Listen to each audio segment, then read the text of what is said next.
We have already, on a number of occasions, attempted to study the relationship of mind to consciousness.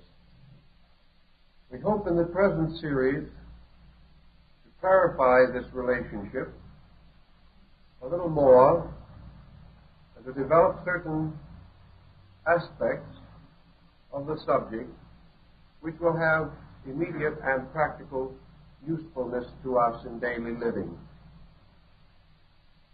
As we probably all realize, in the course of the last century especially, the concept of mind has come to include the concept of consciousness. We regard these as almost identical terms.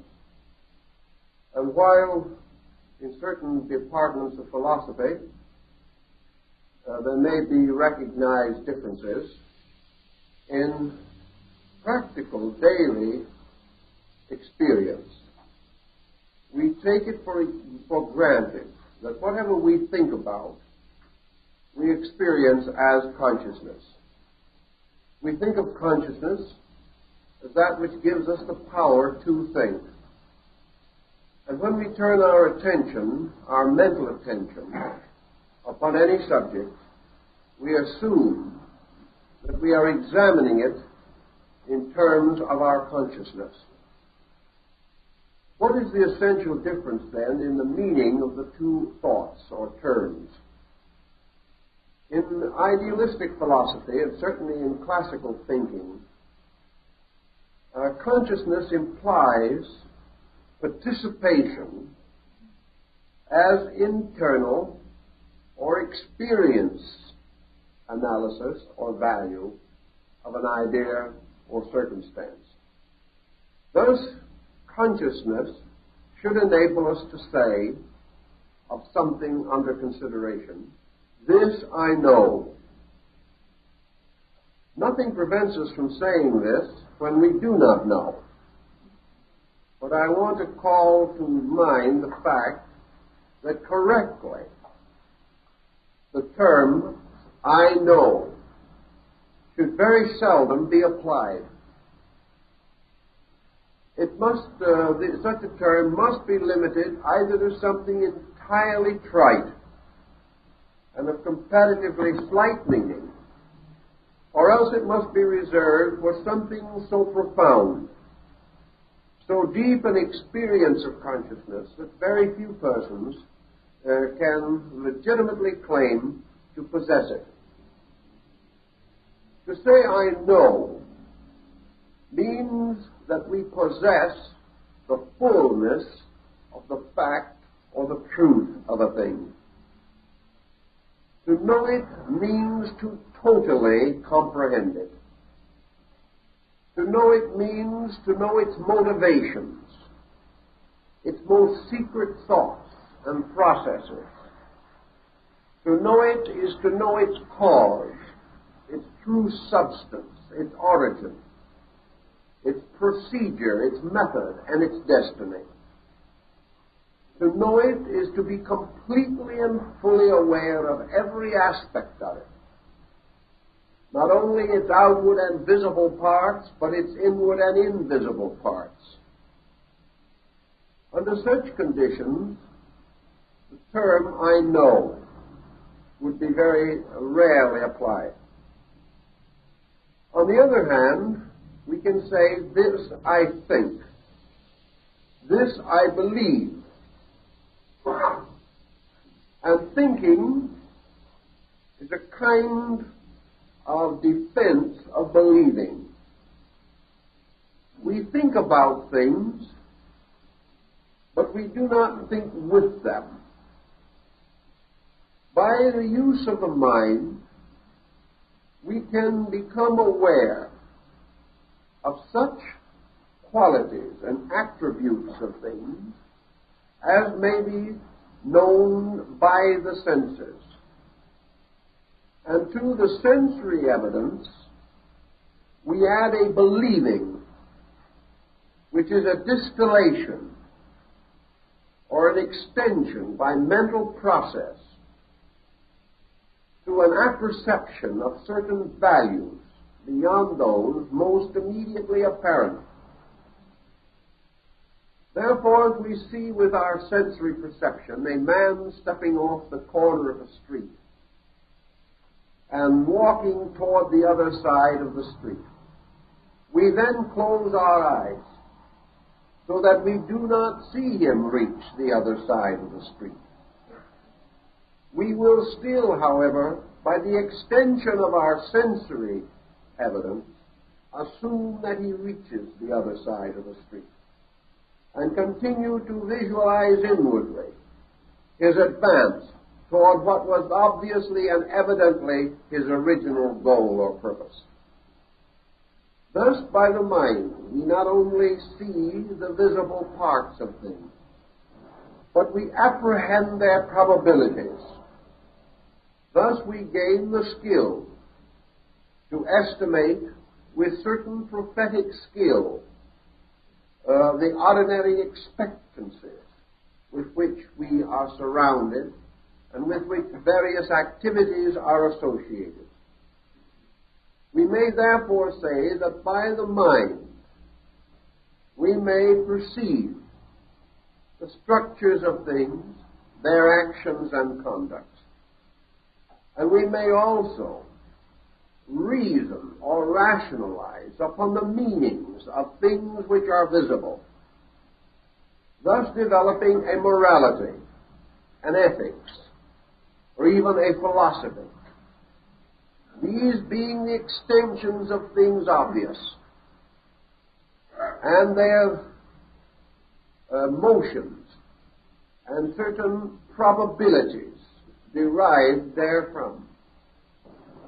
All through this process, however, we realize that thought is dependent upon sensory testimony. It is very difficult for an individual to think about anything of which he has heard nothing, seen nothing, nor which he has contacted in any way. Thus it is difficult, if not impossible, for a person born blind to estimate the significance of color differences, or a person born deaf to estimate correctly tonal intervals.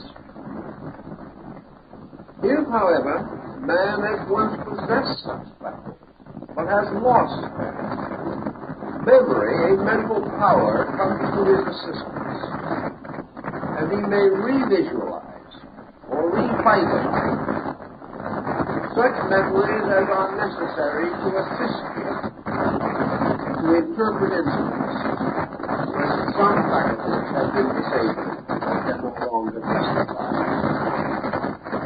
Substantially, however, the mind builds upon observation and upon reflections about things observed. These reflections, particularly, because they become more or less abstract, and because we are rather proud, in fact, a little awed by our own reflective ability, these reflections may be mistaken for consciousness. It may be assumed that when we enter a reflective or meditative state, we escape from the normal processes of mind into some extrasensory dimension of knowing. However, this is not strictly the case. For what we usually call reflection is merely one of the numerous faculties available to us in the general structure of mental phenomena. As we are not yet able to adequately define the boundaries of mental activity, as we are not able to determine correctly what part of life is entirely mental and what part is without mind, if such a part exists, we are unable to clearly differentiate between the various sensory reflexes, nor can we be sure whether our mental activity is arising from thoughtfulness, or from prejudice, or from opinion, or from a variety of secondary sources. We are told that man may say, "I think, therefore I am." Another man will say, "I am, therefore I think." And thought and human existence, or human state, have been regarded as closely associated. Yet whether thinking is a true evidence of humanity is still a moot question. For thinking has been indulged in since the beginning of history. Yet man has thought himself into more difficulties than he has ever thought his way out of. And when we become hopelessly involved in a situation from which no escape seems probable, we may almost certainly assume that we thought our way into it and arrived in a labyrinth in which finally our confusion was no longer dissolvable by any reasonable method. Then let us try to figure out how we shall determine the quality of mental activity. Each person can make a simple test for himself. You can sit down very quietly and say to yourself, "I will now try to have an original thought." And after a little time of really great industry, we may come up with something that sort of impresses us that way. We can perhaps arrive at some adage or some phrase, some neatly turned statement that, so far as we know, is not copied from anyone else. It probably is, because the Chinese observed long ago that there was nothing new under the sun and that things haven't changed much since then. We may, however, convince ourselves that we have been able to do something original. If we really feel this, then we should more carefully analyze. Have we really had an original thought? Or have we rationally extended a previous pattern of thinking? Usually this is the case. Thus, in the patent office in Washington, there are thousands of patents which state themselves to be new and useful improvements upon something, for one patent that claims to be an original idea. In fact, it becomes a very difficult problem even in the patent office to determine originality. And it is usually considered sufficient, so I am told, to say that originality relating to a patent is the presentation of an application not already covered by a patent. It is assumed that it is original if someone else has not already patented it. This, of course, is an obvious error. For most ideas arise from the extension of thinking from something already familiar toward a new or improved application of that principle. Psychologically, there are two sources of ideas which can arise in the mind and may seem to have an originality in them. One of these sources is nature itself, nature entirely separate from human achievement. For all human achievement has arisen as the result of man's reflection upon nature. The second source is man's own nature, particularly his body and its structure. For hundreds and thousands of devices which we now consider indispensable and for which we give great credit to early discoverers are merely adaptations of functions and processes of the human body, adapted to some external usage. And we have discovered that there is a kind of analogy moving through nature. And because it was necessary for man, as a metropolitan being, to have a certain circulation and a certain great function of excretion, the study of this in man and its application to social structure resulted in the development of the great sewers and aqueducts of Rome. They were based directly upon the processes of the human body. Perhaps those who actually invented these devices or advanced them did not know this consciously. But because they had lived constantly in the presence of a universal ingenuity, in the presence of procedures, processes, and methodologies in the earth and in the sky and in nature around him, man finally adapted and adopted these things, finding uses for them in the development of his own way of life. Experimentations with musical composition have revealed again and again that unconsciously nearly every great composer has appropriated fragments from the melodies of other composers. He does not even know this, but he instinctively draws forth these fragments, and his contribution is not newness, but a new arrangement, or the bringing together of parts previously not united.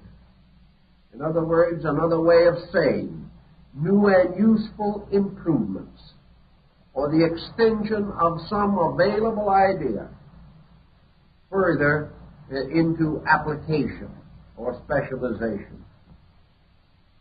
From all this, we have to realize that mentation is a kind of exercise or activity upon a level. Mentation may expand to the corners of the world or extend into innumerable fields, but it is bound by a certain level of altitude. It cannot ascend beyond a certain point. And if it descends too far below this certain point, it also loses effectiveness. The mind, therefore, is an instrument adapted to the objectivity of human experience. Mind has as its primary purpose the victory by man over environment and the integration of his resources toward orientation in the objective world. The mind, to accomplish this, must have overtones. And of these overtones, perhaps some of the most significant are philosophy, religion, and science. And here we will come to considerable discussion, particularly in religion and philosophy. As yet, science has not come to this division, but it must ultimately do so, and we already begin to see indications of this division within the body of science. Ages ago, thousands of years ago, religion divided into a formal worship and a mystical worship. Dividing, therefore, the intellectual concept of religion from its spiritual or consciousness level. Philosophy did the same thing. Philosophy divided itself into an intellectual system of philosophy and a mystical or abstract system. Intellectual philosophy being represented by such works as those of Kant and Nietzsche and Schopenhauer and Hume and Lessing, whereas the mystical aspects of philosophy are to be found in such Oriental systems as Vedanta and Yoga, and in the Western systems of Bamy, St. Martin, and Baron Emanuel Swedenborg. These represent divisions within a structure. Science must ultimately come to the same division, and there must be a separation within the structure of science to distinguish a materialistic or physical science and a spiritual or mystical science, using the same essential instruments, but one dealing with an invisible or superphysical sphere of causes, whereas the other is limited largely to a visible physical sphere of effects. This is because the inner life of man ultimately divides between an intellectual and a mystical approach to the substance of knowing. Nearly all intellectualists are ultimately disillusioned. They plead the same sad story as Omar the tent maker, who engaged in great argument of this and that, but always came out by the same door wherein he went. The intellectual comes ultimately to the realization that the mind can go only a certain distance. From this, the individual tries to spread his wings by speculation and press the mind beyond the reason or beyond the fact towards the hoped-for truth. In a little time, however, this speculative instinct passes out of sober control. For as landmarks are lost, similarities and familiarities are left behind. The mind gradually ceases to have a functioning power of its own. Deprived of all cooperation from the sensory and reflective parts of itself, the mind ultimately goes to sleep. It has no possibility of escaping into consciousness or departing from the world of phenomena to which it belongs, by which it was generated, and concerning which it is completely absorbed and dedicated. Buddha points this out very clearly, for he makes the mind to be a production of sensory reflex. That it is not the mind that makes man see the world, but it is the world which makes man have a mind to see with. And all of our sensory reflexes are totally dependent upon objectivity for their own existence. If there was nothing to see, the faculties of sight would fail. If there was nothing to hear, the faculties of hearing would fail. But there is a very interesting thing, a problem that has long been debated. The old story is, would there be any noise if there was no one to hear it? We may say definitely that if man did not hear sound, he would dwell in silence. Therefore, silence arises either from the end of outward sound or the termination of inward hearing. Either can produce the same result. According to the Buddhist concept, therefore, the ear and the thing heard are in indispensable relationships with each other. And hearing or sound is the product of their union. And if either be removed, the product is destroyed. If this is true of the entire mental nature, then mental phenomena generates the mind, which in turn reflects upon mental phenomena. Remove the mind, and the mental phenomena ceases. Remove the mental phenomenon, and the mind ceases. They are utterly interrelated and interdependent, one upon the other. The mystic, assuming this, has also assumed that it is quite easy for man in his search to overestimate the mind, and by failing to understand the instrument, to lose the skill to measure, weigh, and analyze the importance of its activities. We can never know how important thinking is unless we understand the process of thinking. We can never know whether we should follow our thoughts or not until we know how they are engendered, why they are generated, and the processes by which they are perpetuated and communicated. Thus, to accept the mind on faith is to accept the unknown. To accept our own thinking on faith may be foolhardy. And if we are badly trained, to accept our own thinking may be a catastrophe from which we will not even recover.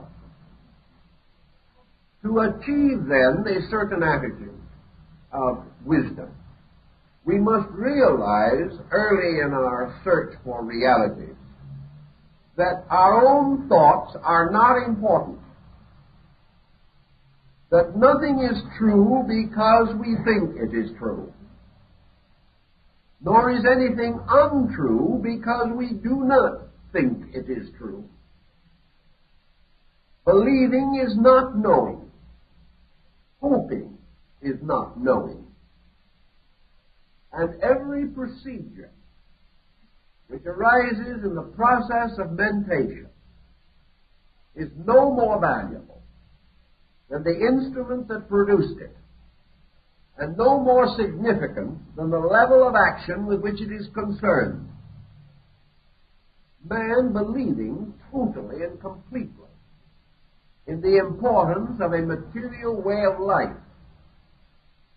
will find thinking more valuable to maintain his concepts than a person who had a different concept of living itself. We live objectively in a world where thought and scheme and plot and plan are vital to our success. But they are vital only to our success in this dimension. They are vital only to the advancement of ends, which may or may not have any importance whatsoever in themselves. Usually they do not. But they are important because our own mind has told us that they are. And it is a brave man indeed who questions the profound thinking of himself. If, therefore, we wish to practically examine our own problem, we must realize that we have lived always upon surfaces. This does not mean that we are content to do so. I saw some articles recently, a study of brain structure, which pointed out that man at the present time uses less than 20% of his potential brain surface for processes of mentation. Also, it is noted that most of the thinking of man is now done on the surface areas of the brain. Whereas it has been also pointed out that there is much reason to believe that it is possible to stimulate the thought processes in the depth areas of the brain. This may mean an interesting analogy. Man's surface thinking with the surface of his brain. The hope that sometime his thinking will deepen as he uses the depth parts of his own thinking equipment. In any event, we do think on surfaces. And whenever we become involved with a problem that requires grave thoughtfulness or decision or value, we're usually in trouble. We do, however, have an advantage which in some ways compensates for numerous liabilities. I've heard this advantage advanced on many occasions. An individual did a very bad job of thinking, but instead of being ashamed of it, he said, well, there's one thing, the other fellow didn't do any better. Now, one of the things that saves us at the moment is that others are not doing it much better. It is not how well we are doing things, but that in the competitive procedure of living, our friends and associates and even our enemies are just about as inept at thinking as we are. Therefore, if we have one stray thought just a little better than theirs, we are on the way to victory. There is the old Spanish proverb, in the world of the blind, a one-eyed man is king. And in a world of those who think but little, even those who think badly have some advantages. Altogether, what saves us is our common stupidity. If the world, as Emerson points out, really let loose even a thinker, everything would be at hazard. However, presuming that the world did let loose the thinker, what would the answer be? All he could really do would be to organize the objective structures of things. He might produce a highly perfected and highly skilled blueprint for human conduct.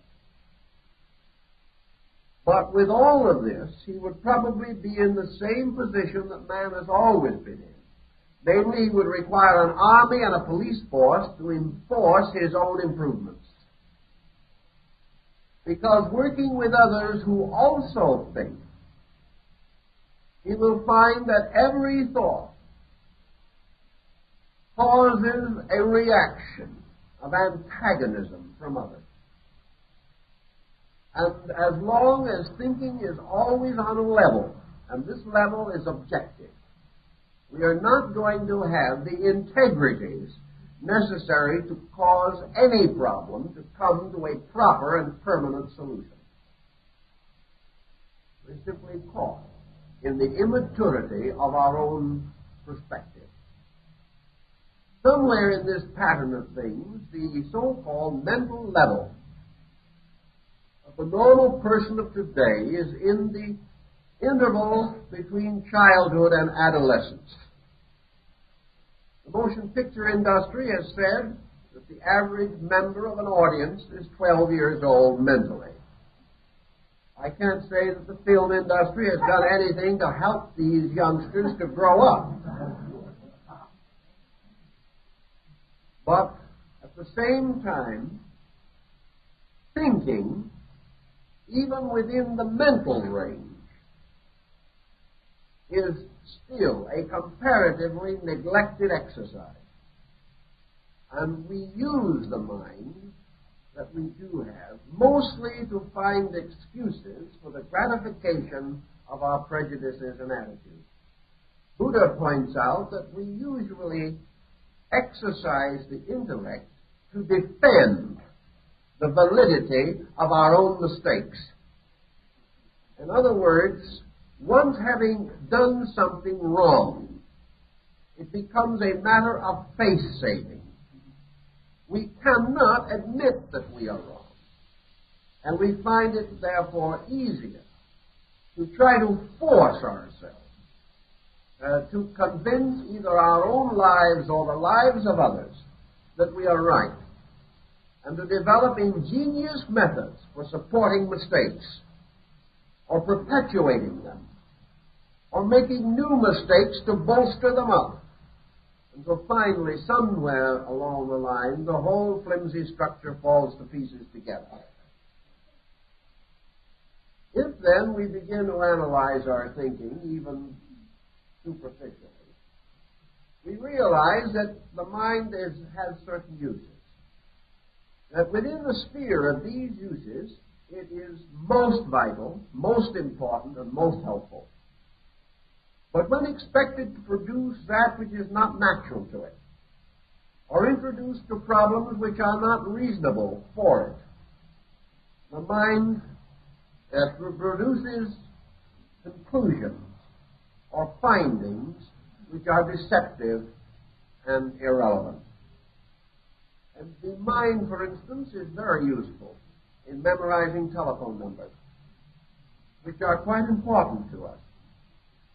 It also enables us to keep our appointments with reasonable punctuality if we can keep our minds on it.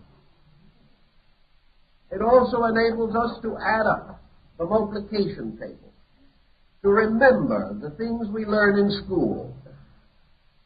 The mind also, perhaps, assists us to develop a strategy to protect our economic survival, or to anticipate the hazards which may come to us in business.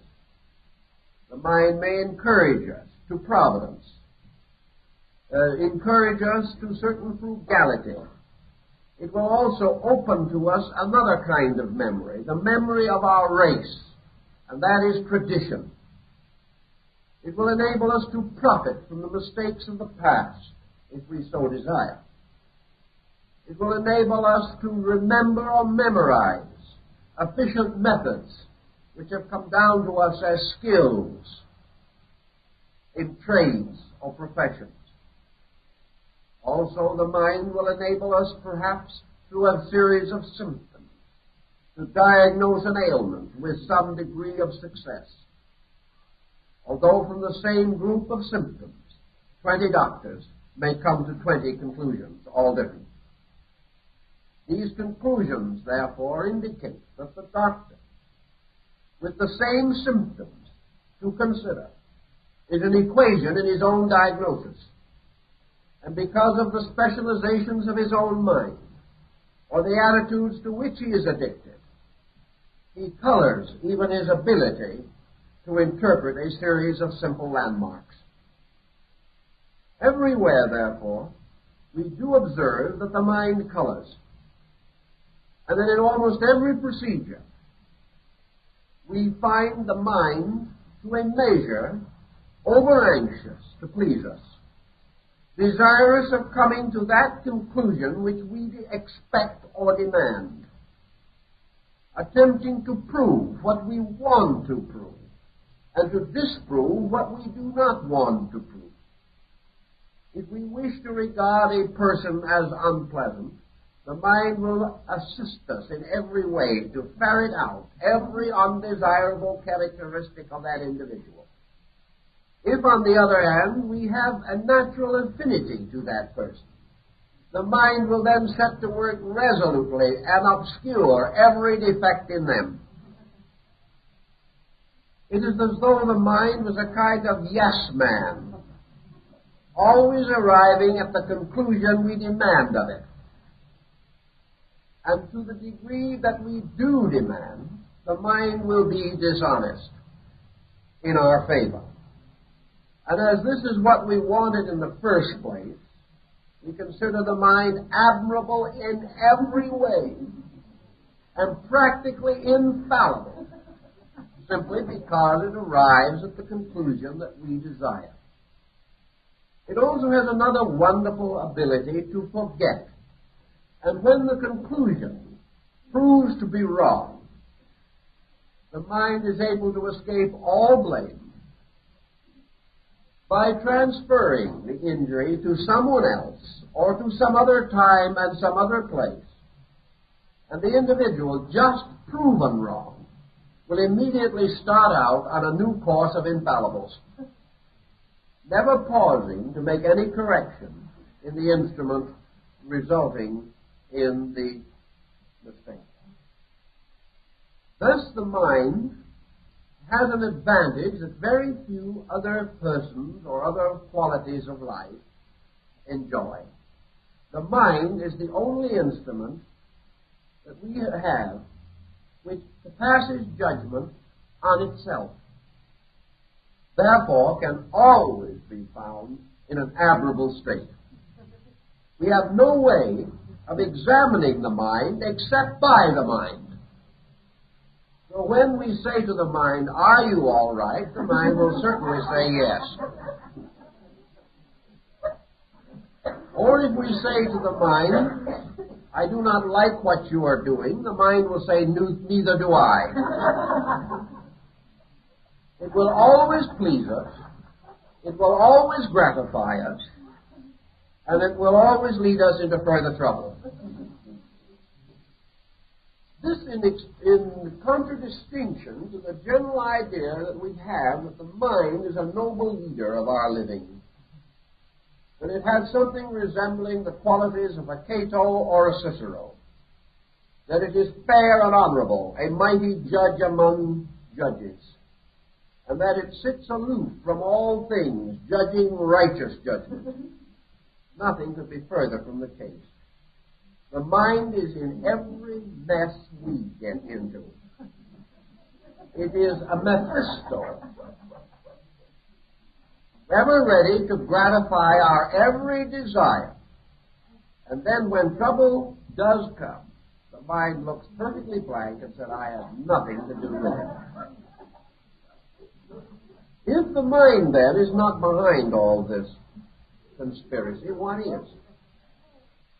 Behind the mind, undoubtedly, in the case of man, is what we call blind pressure. This blind pressure is simply emotional tension. It is intensity. Man says without thought, "This I like, this I do not like." Whenever he sees anything, he says, "This I want," if it is in any possible way useful to him. If he sees anything utterly objectionable, he says, "This I do not want." And having, by the intensity of attitude, determined a course of procedure, he then turns the detail of the procedure over to the mind, the duty of which is to prove that he is right, to advance every purpose as he wishes it to be advanced, and to block every situation which he desires to have blocked. The mind, therefore, is actually the servant of the emotional intensity of the individual. The mind does not control emotion. The mind is the victim of emotional intensity. The emotions are much older than thought. The emotions rise in instinct and impulse, and these control and direct life. So that what we call living is largely mentally sustained impulse, or mentally sustained intensity. And by means of the mind, we try to find various ways of accomplishing our emotional purposes. Our emotional purposes of love or hate, of possession and loss, of joy and sorrow. We give, therefore, to the mind the job of causing or making available to us joy.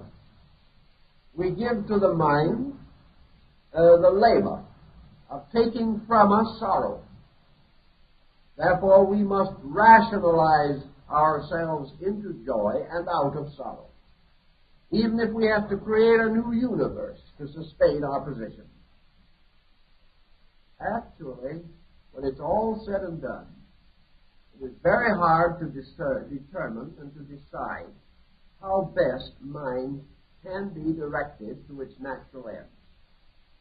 One point, of course, we learn again simply from observation and from the study of life around us.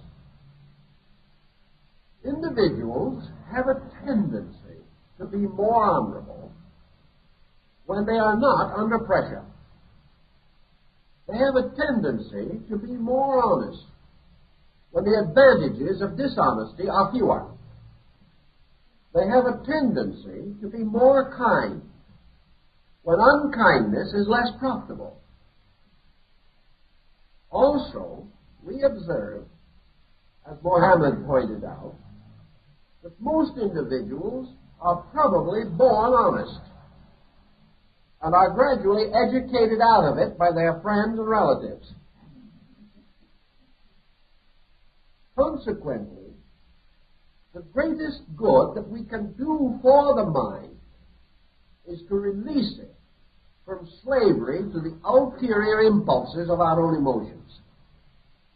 If we can actually say to the mind, you are a learned counselor, I want your opinion, and I am not going to give you the slightest hint of how I want the episode to be interpreted. I'm not going to tell you what I want or how I want it. But this is the catch. All this conversation is itself arranged by the mind. Therefore, we have got to find a way of preventing the mind from knowing that secret by which the mind will be contaminated. We can say to ourselves, I want the mind to tell me honestly what kind of a person Joe is. Of course, I think he's a skunk. But I'm not going to let this influence my mind. The thing is done already. The moment he internally admits or assumes any attitude, the mind is already conditioned. And it is rare indeed to find a person who can come to a completely impersonal or impartial judgment on any subject that has any bearing upon his own affairs. This is why justice back in Egypt was blindfolded, and the goddess Maya, who carried the scales of the balance, was represented without eyes.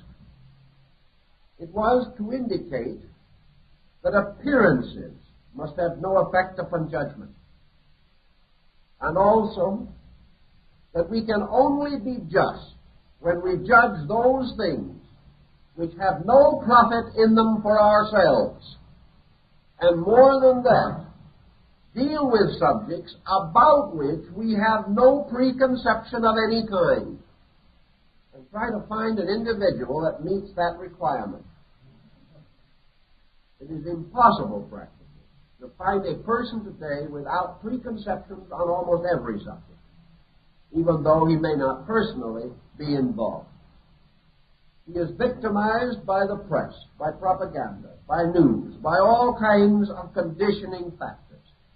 And he is highly conditioned by the opinions of the learned, the informed, or experts, whom he regards, therefore, as suitable sources of information and upon whose opinions he builds. These people may be entirely wrong, but they become part of his basic mentation.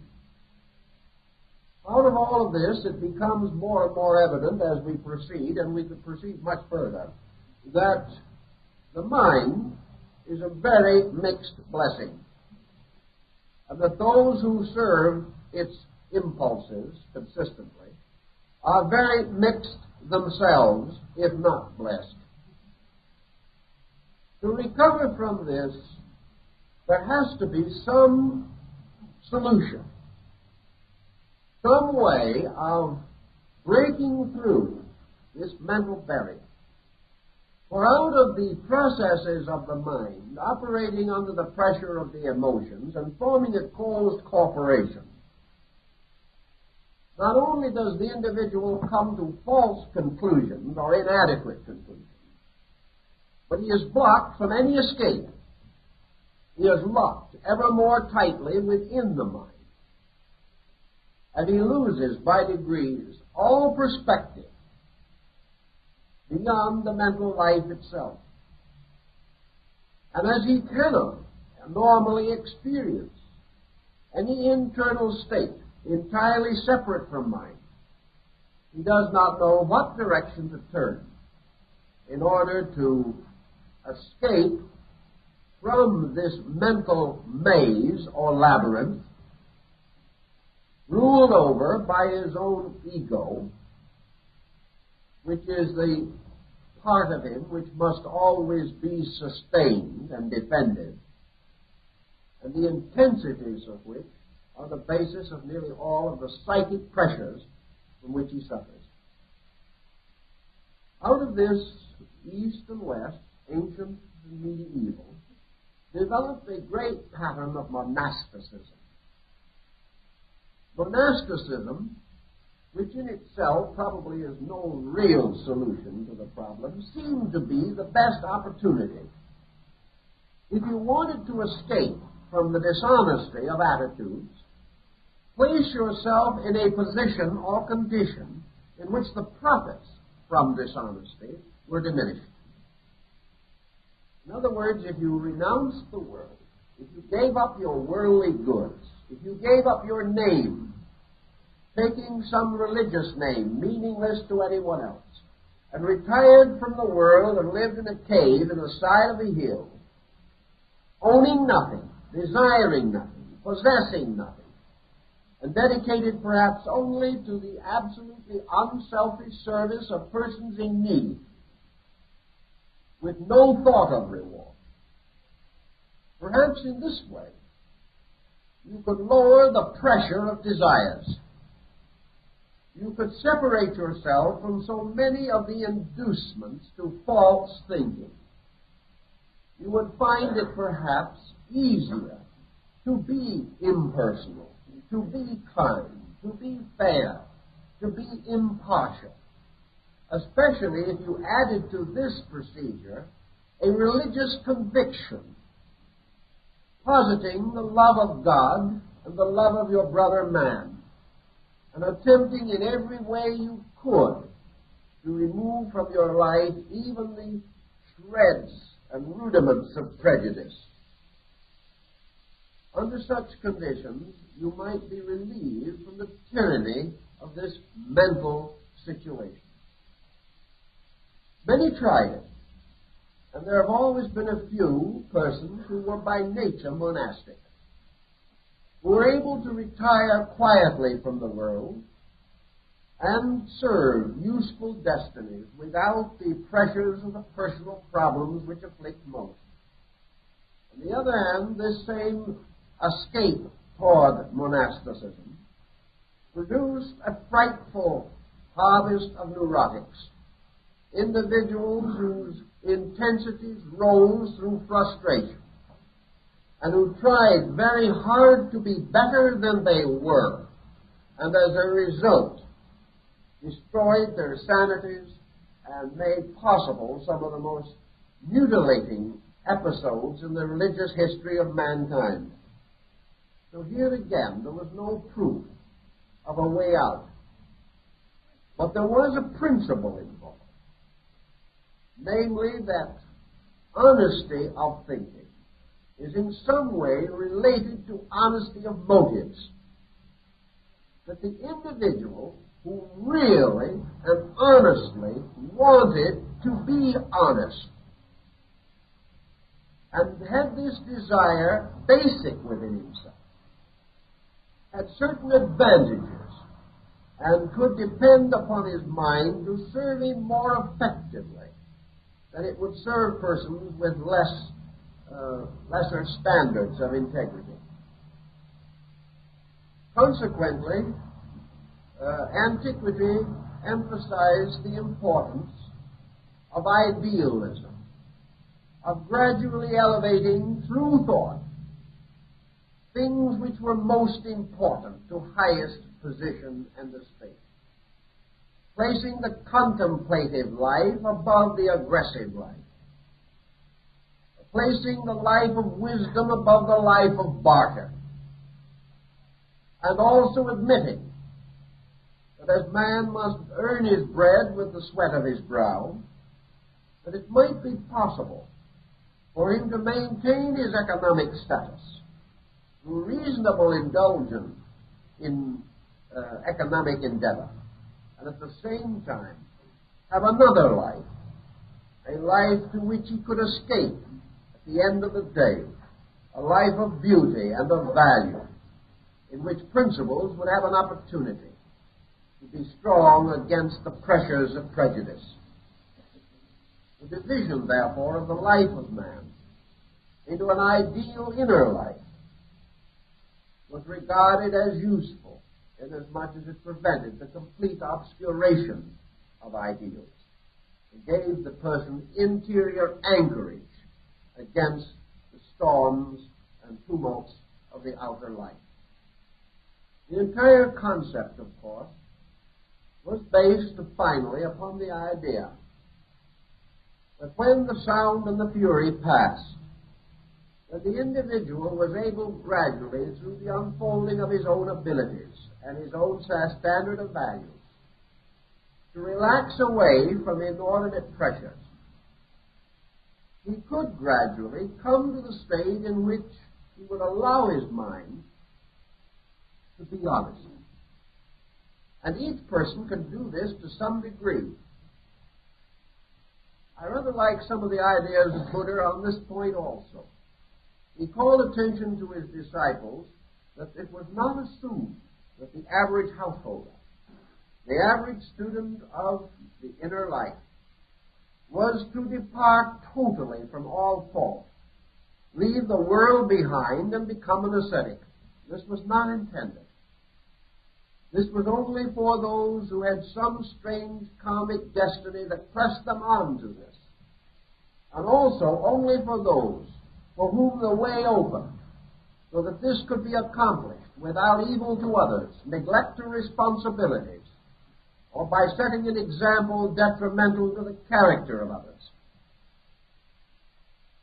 Buddha did point out, however, that if the individual would make one small correction in any area where he now has a fault, this one small correction will so greatly change his life that he will see the true and complete proof of the importance of growth, and he will be inspired naturally to such correction as is possible to him.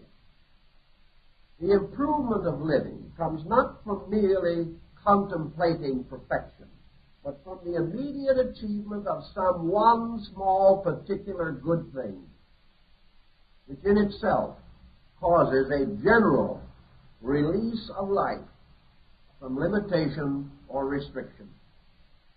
Assuming then that the mind can be given an opportunity to function, that it is not miseducated, that it is not perverted or corrupted by its own owner, that it is not given license to misrepresent itself, that a certain reasonable check is given by which the mind is itself disciplined to judge itself. We may have, as the Platonic philosophers pointed out, the way of educating the mind so that it gradually escapes from the pressure of desires and becomes a disciplined instrument of itself, capable of leading and protecting the body from such excesses of conduct as might be detrimental thereto. For man, then, from his very name, which in the ancient Hindu language, from manas, means the thinker, man is capable of educating the mind as he would bring up a child, until this mind finally becomes the simple instrument of humanity, by means of which man solves those problems which are essentially the problems of man. That he solves the mystery of health, of education, of labor, of policy, correcting crime and corruption, overcoming war and attaining peace. Therefore, that the mind is capable of correcting those ills which arise from the mind or from emotional tyranny over the mind. And by so correcting these ills, bringing man into a truly mental state, which is a state of order. Thus, a mind-directed society, if it is honorably directed, will be a smoothly running society. But the mind so disciplined into order becomes in itself a kind of restraint upon itself. And there is nothing that is less attractive to our contemplation than an intellectual world, a world run in an orderly way by a mental genius, acting as a superintendent over conduct, and perhaps even reaching the point in which its control is so great that man even loses the instinct to rebel against his own mind. This would produce the perfect archetypal intellectualist, the individual completely intellectually sufficient. But no one wants to be that person, because, for one thing, something glamorous and beautiful is lost. Man really is almost like the Arab of the Arabian Nights. He would rather live glamorously than securely. He would rather have a dramatic existence with tragedy than a mediocre, monotonous one with perfect security. When it comes to actual living, man wishes glamour and drama. Now, this wish also has a place in his total makeup. His emotional life, like his mental life, has demands. The demand of emotion is for beauty, for color, for drama. The redeemed, enlightened, or directed emotions must therefore have in them no longer hurtfulness, but a tremendous intensity of satisfaction through the contemplation of their own most worthy instincts and impulses. The great musician, the great artist, is as important, if not more important, than the perfect intellectual. Now, the emotional life of man, coming into conflict with the mental, even on a very high level, we have two completely separate qualities.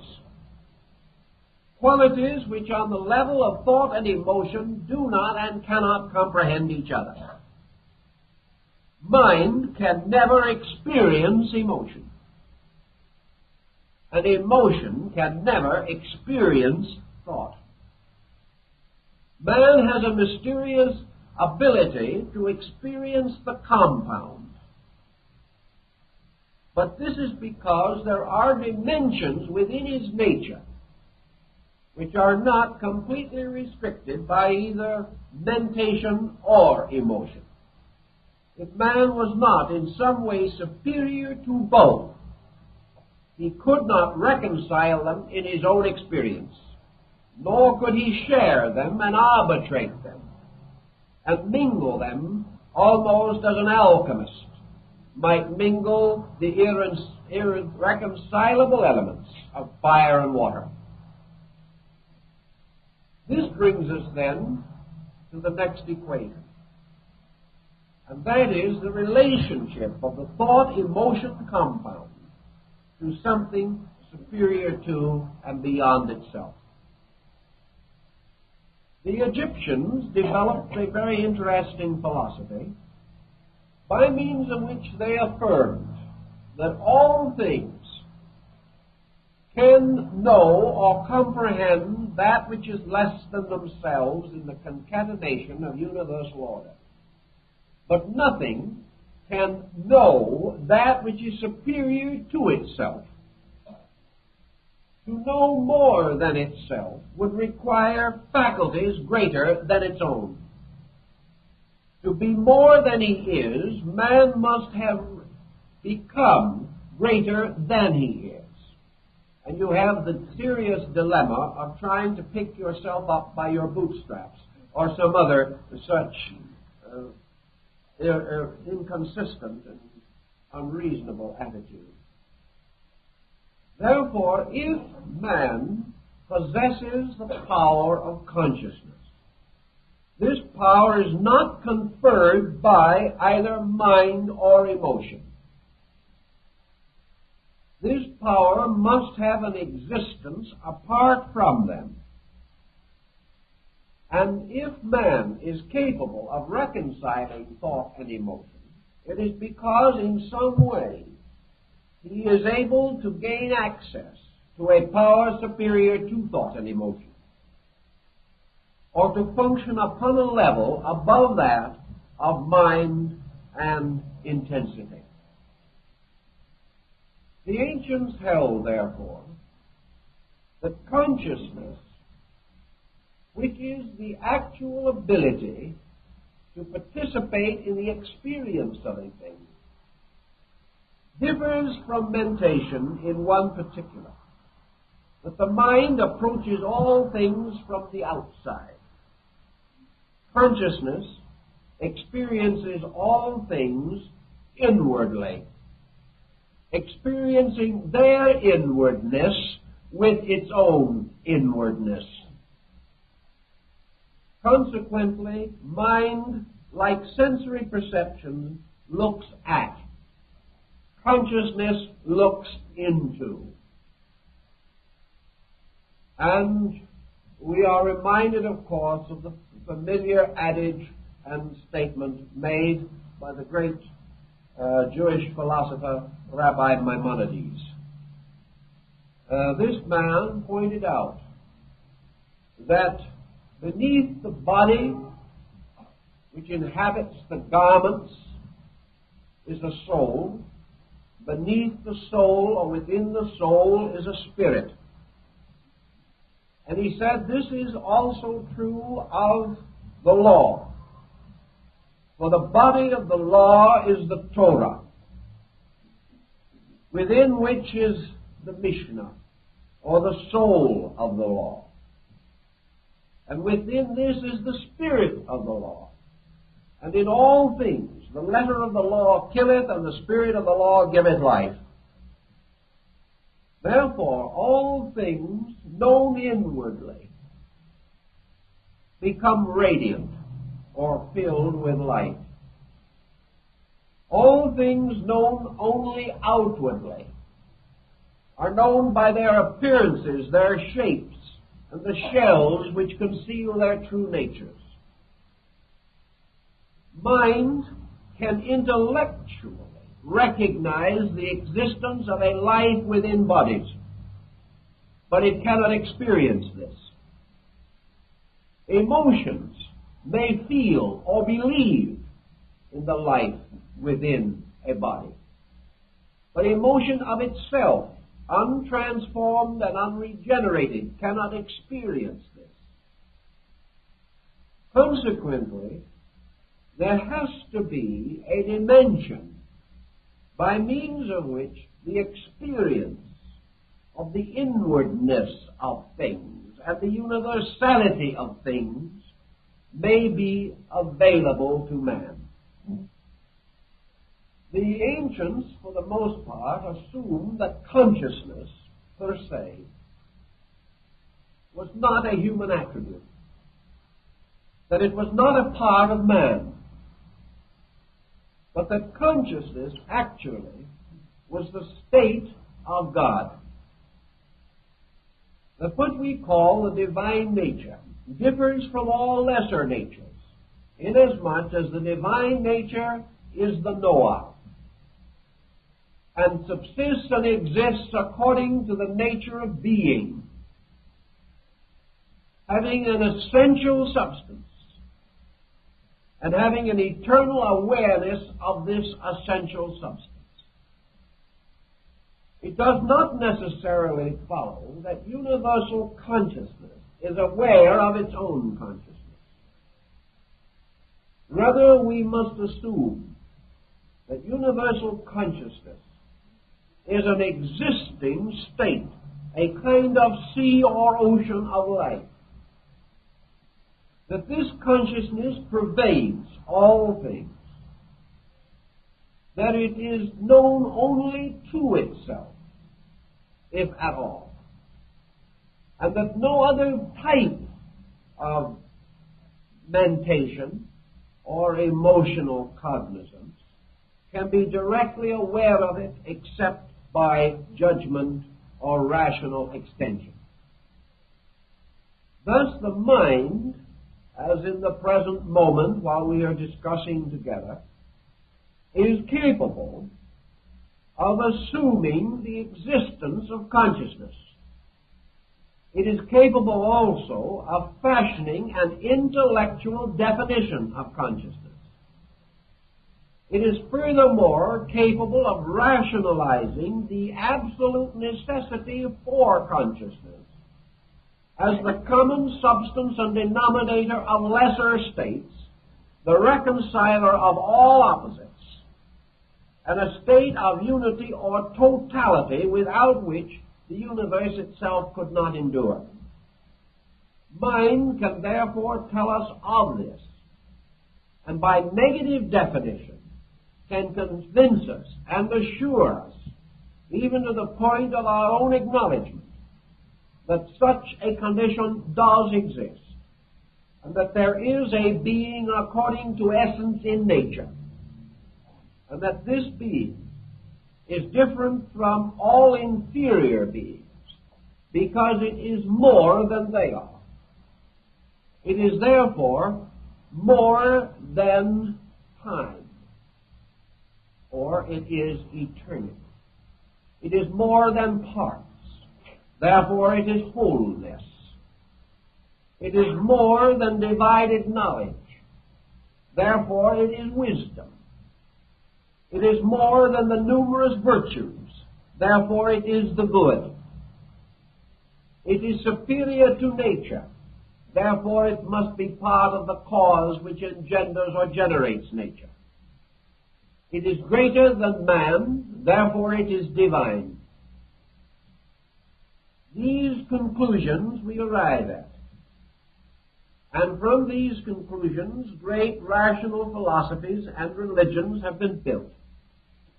And these rational systems are not bad, nor are they necessarily corrupt from any such conclusion or belief.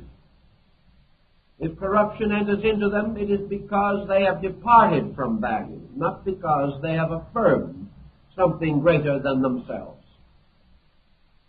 Yet, having achieved the intellectual recognition of all these things, having therefore the intellectual recognition of divine love as an aspect of universal consciousness, having the intellectual concept of divine wisdom as an expression of universal consciousness, having also the intellectual concept of divine power as an aspect of universal consciousness.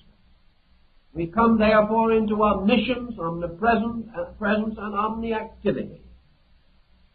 And we also conceive that our ultimate allegiance is to this universal and supreme good, which our intellect seeks to embrace, and which our senses generate, clothing, however, always in the simpler terms of familiar things, so that we actually must use comparatively commonplace expressions, and in inwardly reflecting upon these great matters, we use trite symbols which are utterly inadequate.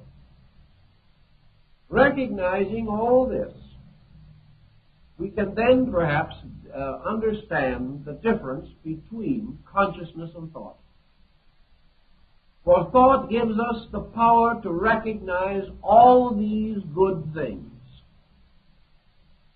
yet it does not give us a sharing in them.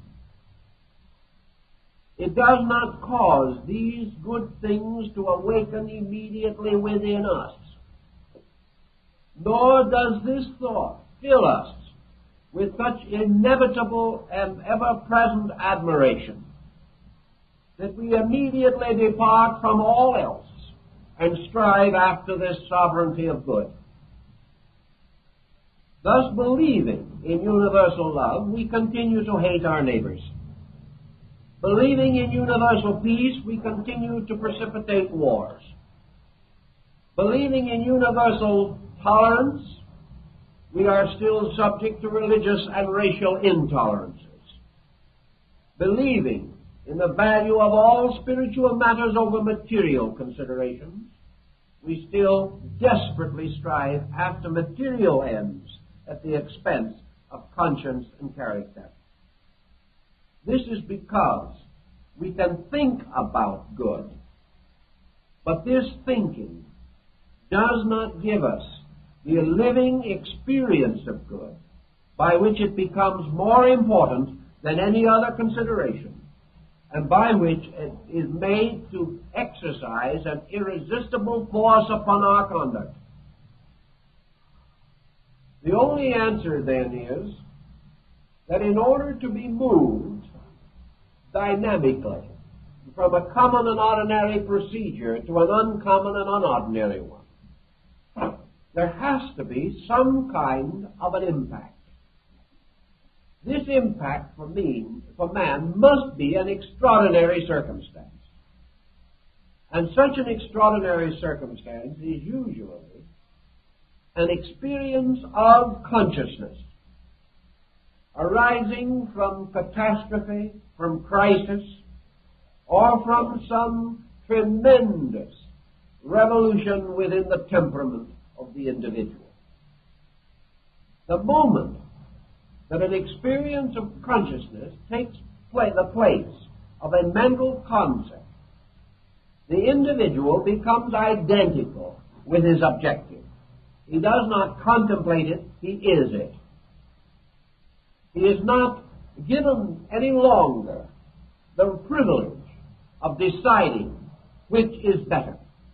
For in the experience of the best, all else becomes unimportant. Consequently, our deepest philosophies have always impelled man to search for the experience of consciousness by means of which a totality or a synthesis takes the place of a fragmentary knowledge or an analytical approach to truth. Consciousness, by the very experience which man has occasionally been able to record concerning it, is not something of particulars. Consciousness does not fill up the deficiencies of reason, nor does it necessarily bestow skill where aptitudes have not been properly cultivated. For the most part, consciousness is an impact of total value. And this impact is such that it can vitalize or sustain almost any kind of particular effort. We have no way of knowing whether what is termed the mystical experience differs with different types of persons. We wonder if the experience which comes to a scientist is different from that which comes to a monk in the desert. Is the mystical experience thereby conditioned to the intellectual background of the person receiving it? This seems doubtful for the reason that this experience is nearly always conferred under conditions which all classes of society have in common. For example, the businessman with the dying child has something in common with the prince of the realm with a dying child, or a savage in the jungle with a dying child. It is this common tragedy that unlocks something in the individual which is a common denominator of conscious experience. It is not so much the particular attainments of the individual that seem to lure him toward the mystical consciousness experience. It is a common need, and a need for simple things that we all need. Einstein pointed out that the great mathematician is in just the same need for a simple consolation of spirit as the priest or the mystic. And if a mystical experience comes, it comes on the level of the need, not on the level of the attainment.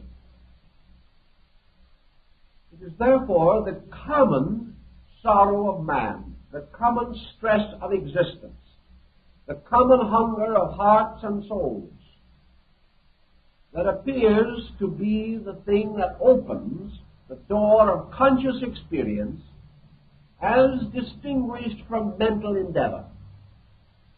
For in most instances, this experience does not come until the possibility of mental satisfaction or condolence has been exhausted.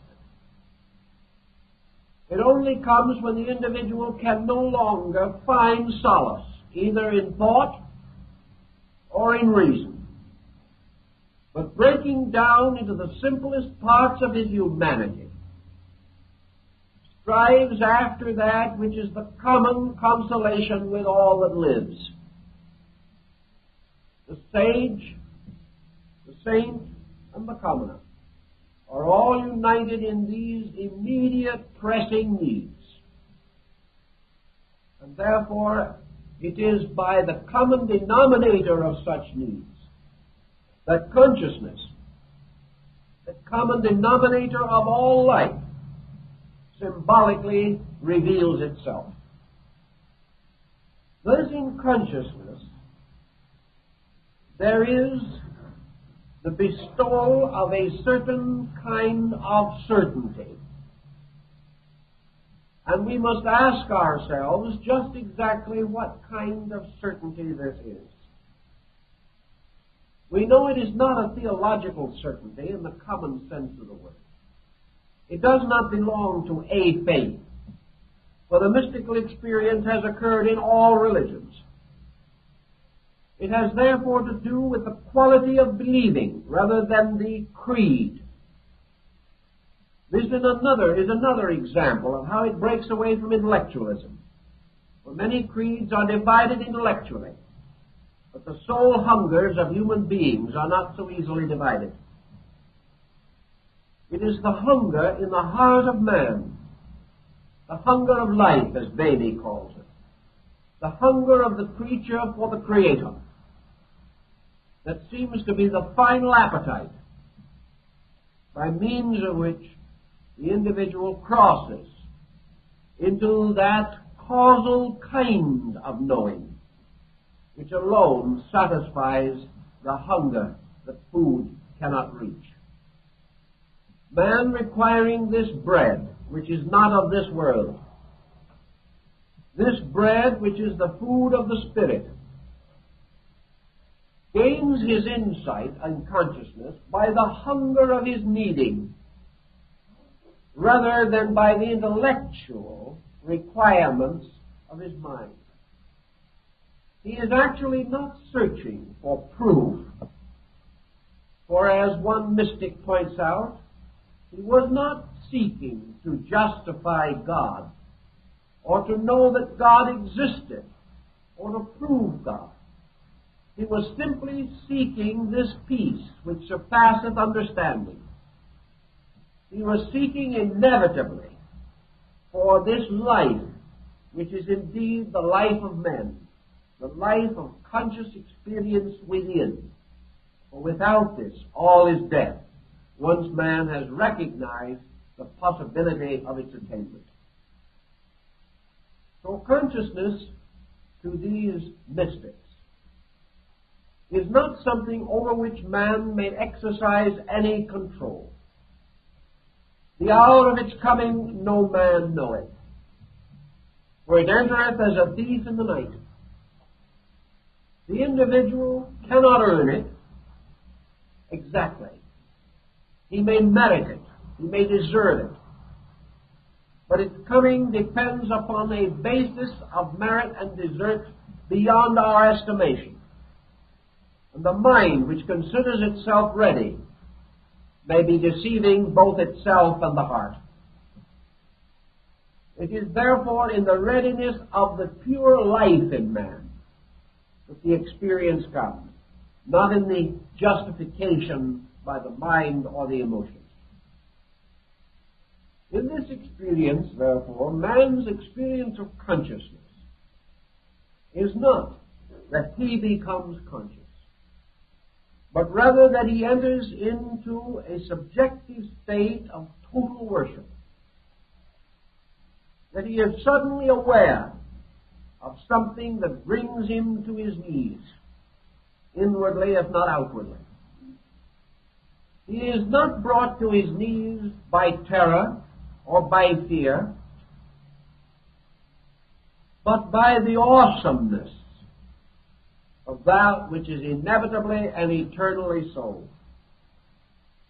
He enters into a highly receptive relationship, suddenly, with all of his total life, his total being.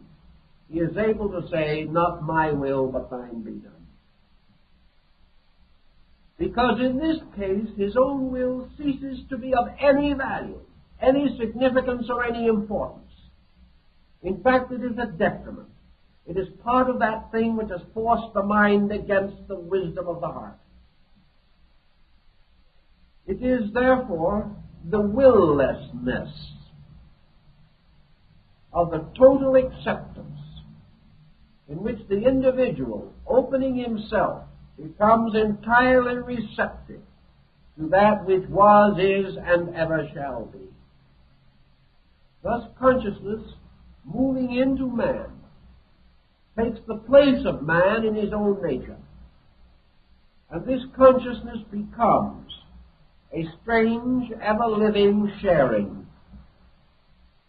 It is that something by which a light from within, shining upon all other things, causes these other things to appear transparent, causes their inner parts to be as evident as their outer parts, but mostly transparent in their causes, in their spirits, and in the source and substance of their motivations.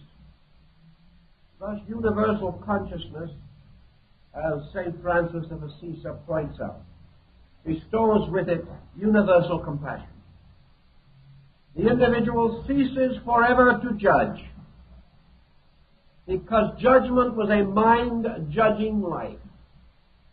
This is audacity, only permissible while man knows no better. But when mind judges life and comes in with an unhappy verdict, life judges life and comes in with a verdict of divine love and understanding. Life, judging itself, knows itself, knows therefore its risings up and its settings down, knows its increasing and its decreasing, and the life of the universe, being the love of God, knows the shortcoming, limitation, and frustration of all creatures that have not come to the light. Therefore it passes judgment upon nothing, but rejoices in the light within all other things. And moving toward consciousness, moves towards a unity in which there is no longer diversity and no longer mine or thine. Thus, in the mystical experience, all desire to pass judgment is lost. And the individual has this momentary flash of eternity, as described by Bamey as the lightning flash. which suddenly and instantly illumines all things, then passes, leaving a darkness. But that darkness can never forget the light. And that which is seen in the moment of light forever destroys man's fear of darkness. For in the moment he has seen what is in the darkness, and he has seen that it is good. And in this goodness is the end of all his fearing. Plotinus declares that on only a few occasions was he lifted up into the blessed experience of his God. But in those moments he was as God. And being as God, he became as father, mother, child. He became parent and friend. He became leader and lover, all in one.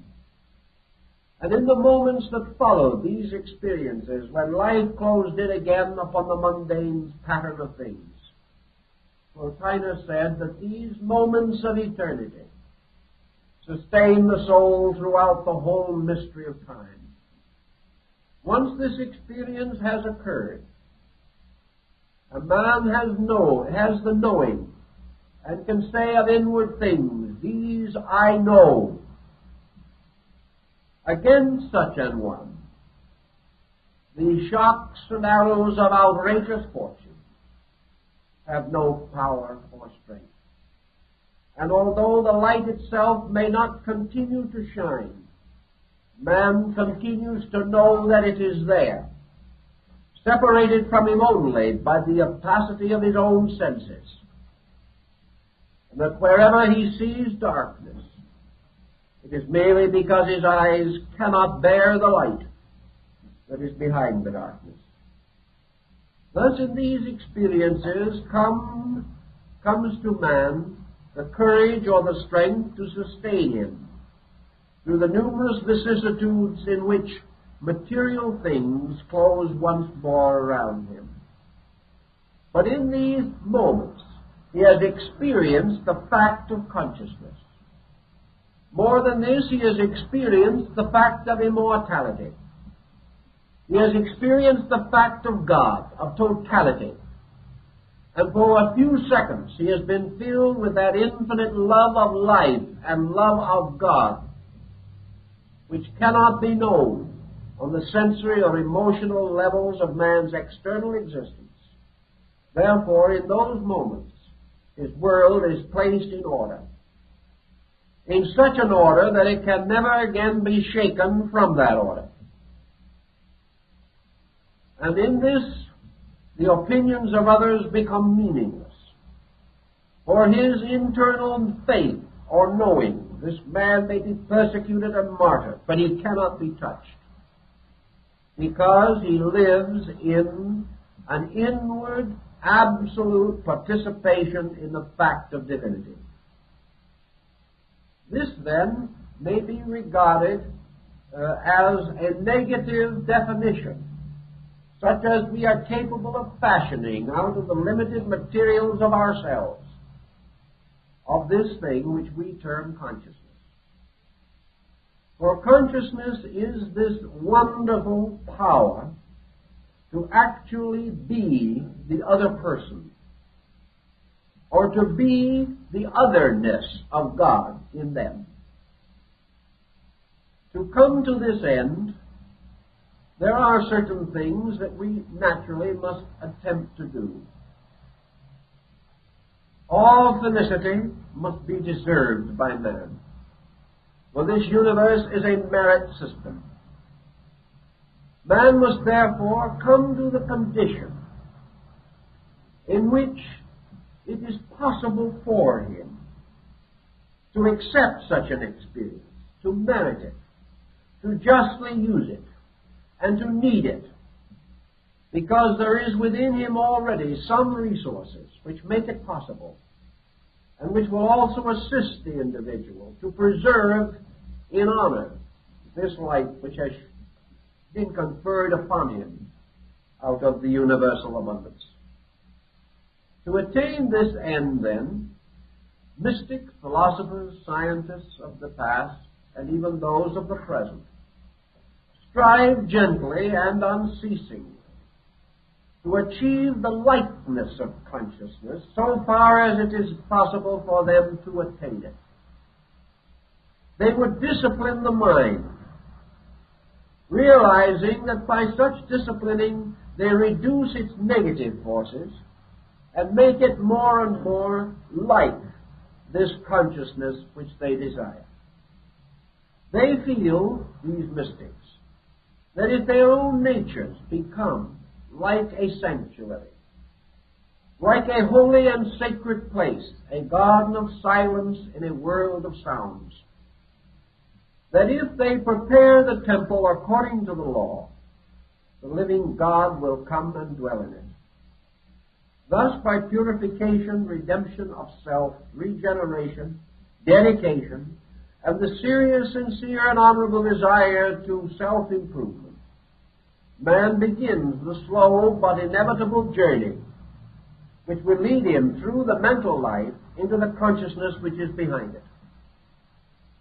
He must use first those faculties first available to him. But it is important in all of his philosophizing to recognize that aggressiveness, while it may seem a virtue in this world, is no virtue in terms of consciousness. On the other hand, weakness or negation is not a virtue. That in some way, in order to attain his divinity, man must suspend his humanity. He must in some way end this tyranny of mortality, not only in his body but in his mind.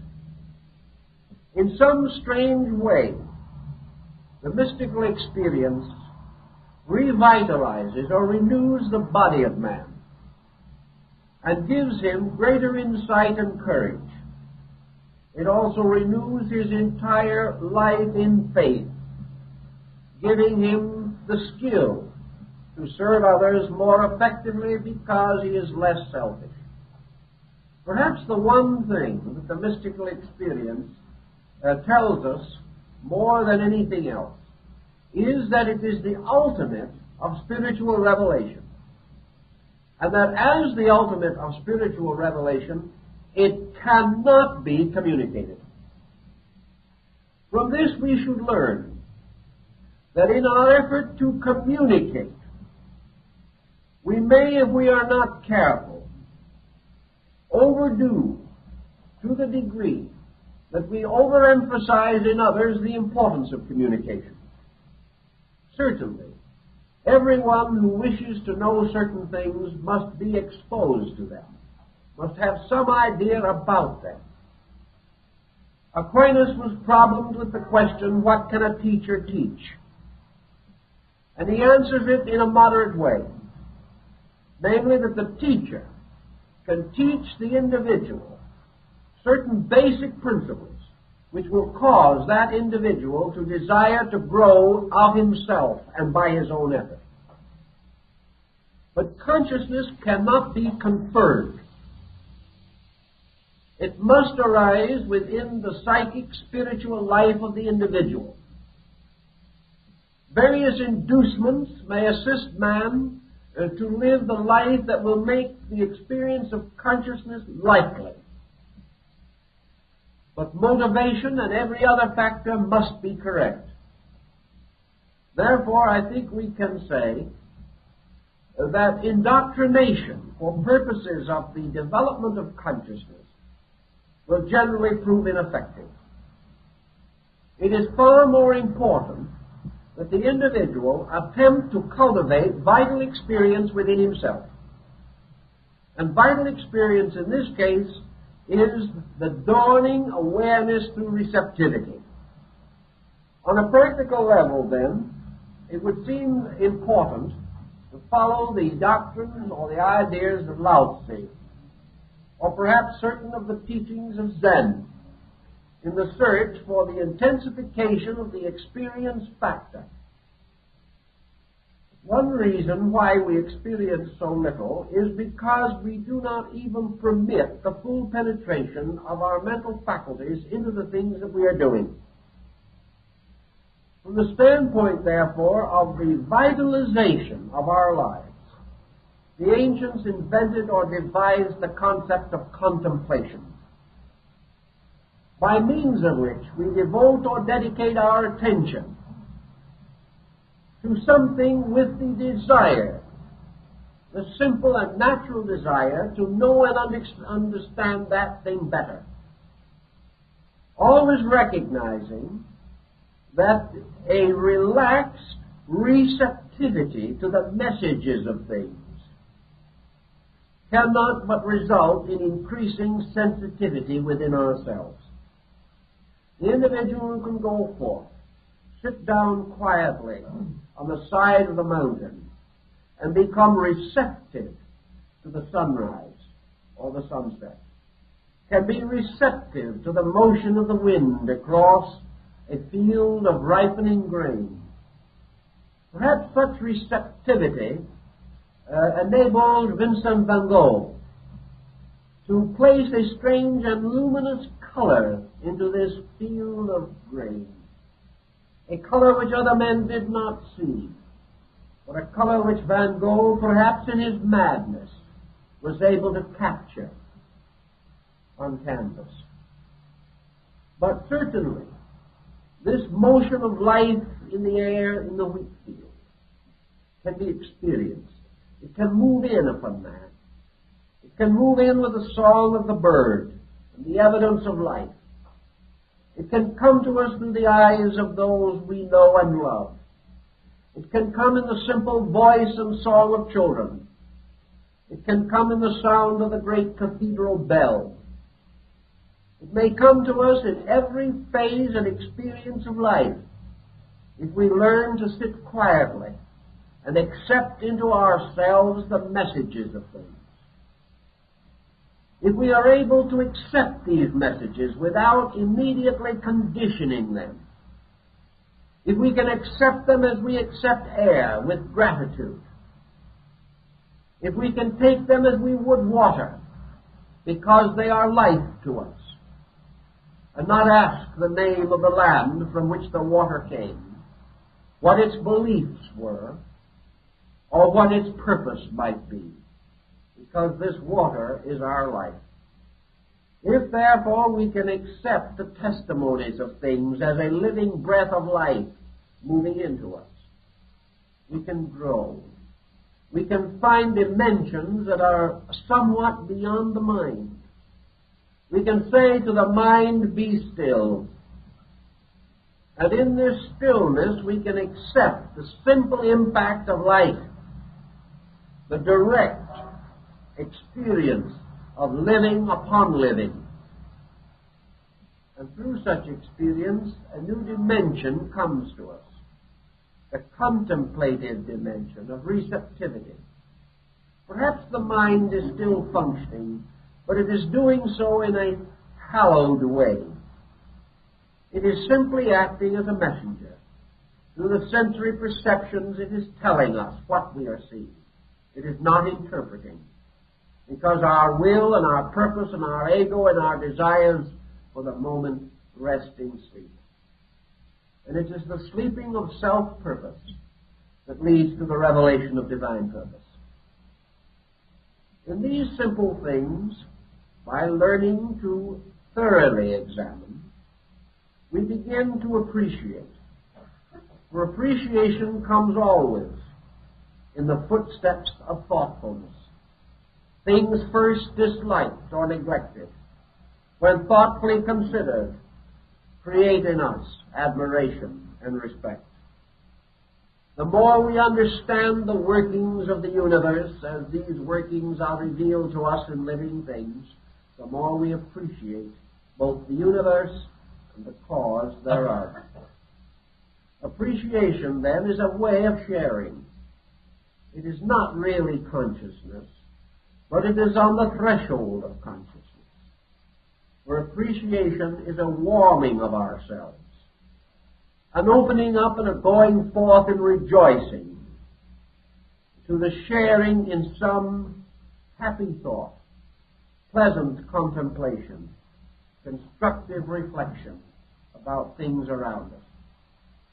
If we are able thus to detach ourselves into this aloofness from personal desire and sentiment, there is no knowing, as Lao-Tzu revealed, but that in some moment thus detached, we shall suddenly sense the opening of a universe of consciousness. We shall suddenly be picked up into this universal mystery of total awareness, total knowing, absolute certainty and validity, about which now we can only have words, and these not too effective.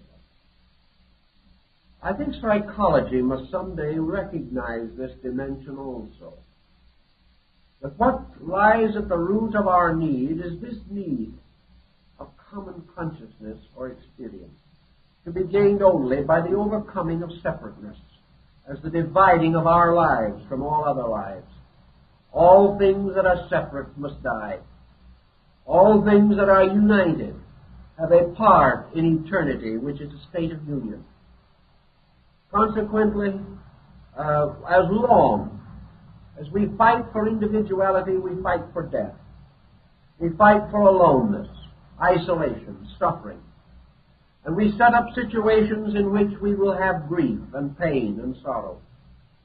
Nature allows this because out of grieving, out of pain, out of sorrow must come the incentives to overcome these things.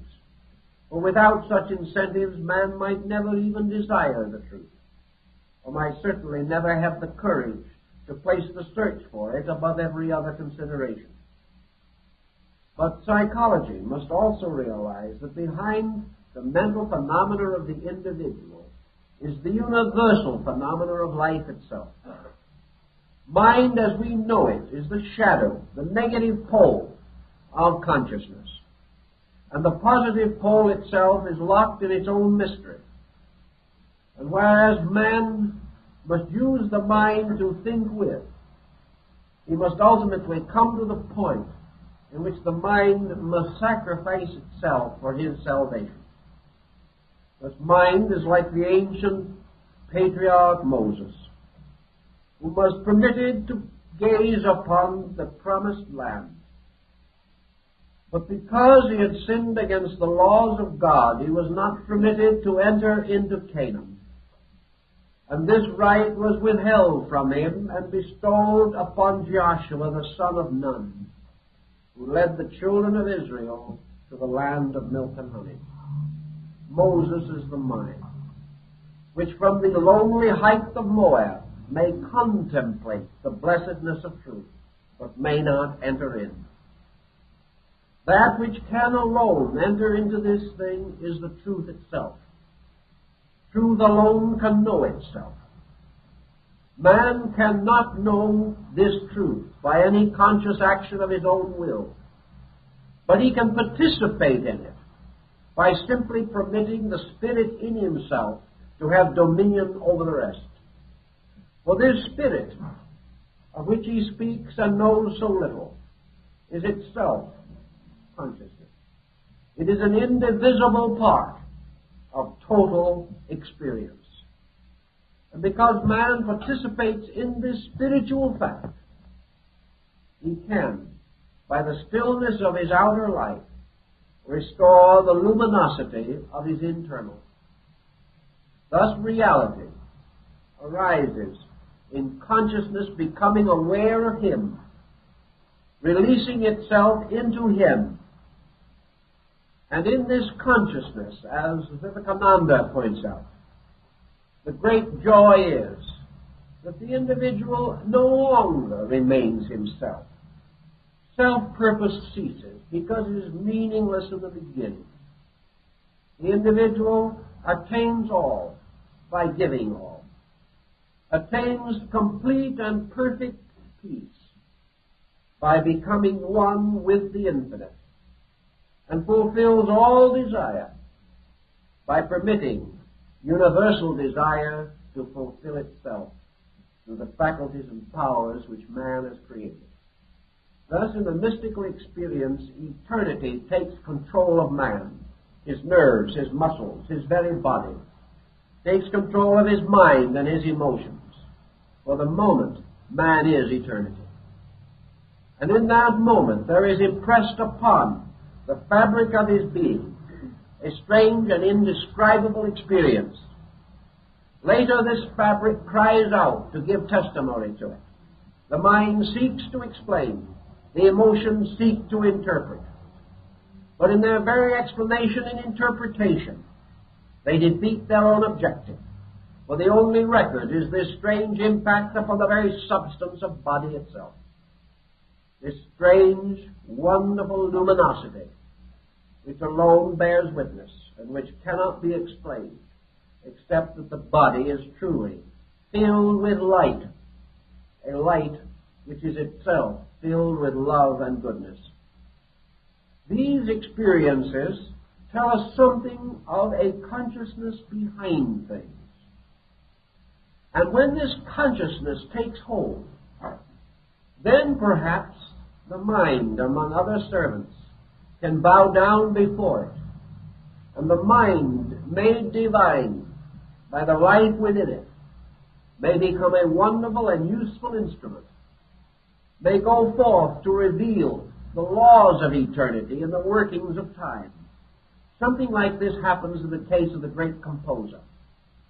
For the music which Schubert and Schumann heard within themselves, and which they record as having first realized as moving in the air about them, this music was captured by some dimension of consciousness. It was something that moved in upon them. They neither conjured it nor created it. They created a rapport with universal harmony and sound, and something out of their own psychic nature composed this strange harmony upon an instrument of universal tones. But once this experience was felt, once this strange haunting sound was captured, then the mind took over, reduced it to playable proportions, placed it upon a proper key, set it on paper, and made possible that it could be enlarged into a symphony or whatever the composition required. And out of technique and skill and wisdom, inspiration was made available in its most perfect form. Thus the personality, the mind, and the emotions become the servants of divine purpose. A man having exchanged the uncertainties of his hopes and fears for the certainties of consciousness impact within himself, then finds his outward life unfolding in reverse.